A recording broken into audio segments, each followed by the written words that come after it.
this new strain, and will the vaccine protect against the new strain that's going around? I think it's called the Delta strain. Yeah, we've heard a lot in the past few months about different strains of the virus. And first they had names of countries in which they were first identified and spread. And now I think they have more appropriate names that are just taken from the Greek alphabet. So what we're hearing about these and what we know about them is that they represent different variations or forms of the same virus. So still the SARS-CoV-2 virus, because it's spreading, because it's moving from person to person and place to place, it can change a little bit. Its sequence can change, and that means that the way that it looks can change ever so slightly.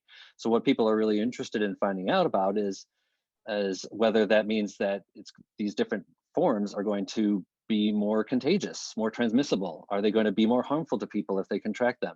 And of course, what we really want to know is, will the vaccines and the other things that we're developing to fight the disease still be able to recognize and work as effectively on these different forms of the virus? So far, a lot of the information that we're getting is really good, and that we still want to really encourage people to get the vaccines that are available because they seem to be effective. But of course, we're very concerned about variants, different forms of the virus that can spread more quickly because they can have a much bigger impact on people who are not yet vaccinated.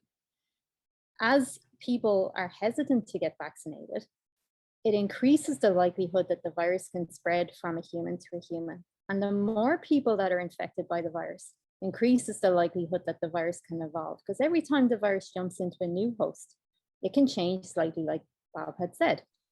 So as we are struggling to get everybody vaccinated, the likelihood of new variants emerging is increased. And that's why we have to try and get as many people vaccinated as quickly as we can to reduce spread from host to host. And if we do that, we can decrease the likelihood that new variants will emerge. And that's something that the scientists are very worried about.